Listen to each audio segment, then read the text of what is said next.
Oubliez tout ce que vous pensez savoir sur moi. Aujourd'hui, je vous dis tout sur mon parcours en tant qu'étudiante infirmière et les secrets pour réussir. Les modalités d'entrée concernant la formation d'infirmier sont l'inscription à l'IFSI ainsi qu'à la faculté de médecine. 3 choses importantes vous seront remises à l'entrée de l'IFSI, c'est-à-dire la Bible de l'infirmière, le portfolio qui vous suivra tout au long de votre pratique, ainsi que les normes bibliographiques. Les modalités d'accès sont l'inscription à l'IFSI ainsi qu'à la faculté des sciences et de médecine.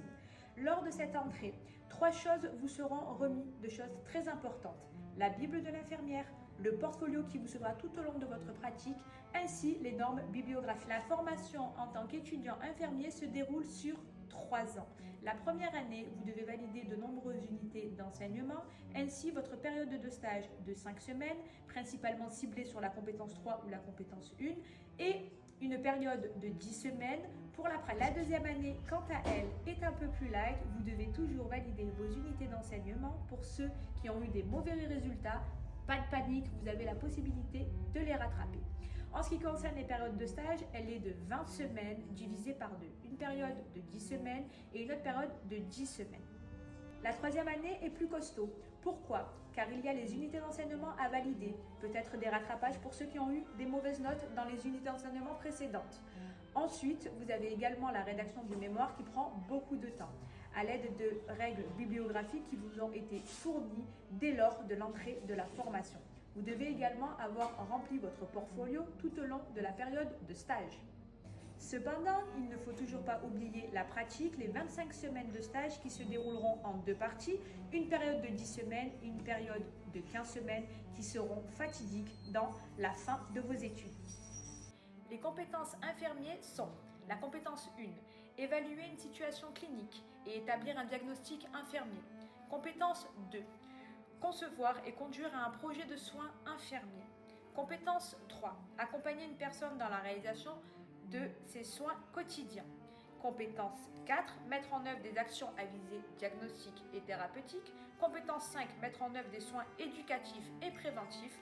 Compétence 6, communiquer et conduire à une relation dans un contexte de soins.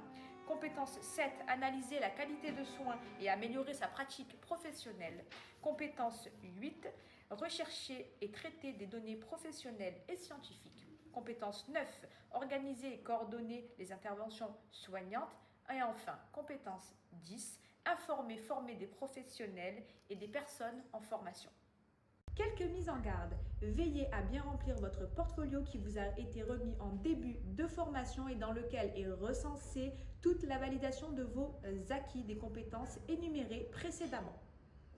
Attention, n'oubliez pas de garder très précieusement les normes bibliographiques qui vous ont été également remises en début de formation. Ces normes vous serviront à la rédaction de votre mémoire.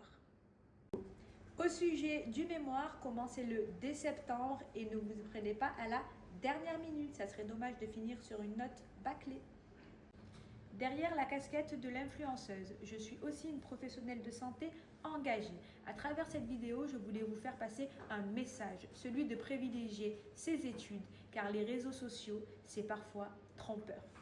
Pour finir, si vous avez des questions ou besoin de plus de détails, je vous invite à les mettre en commentaire. Je lis tout.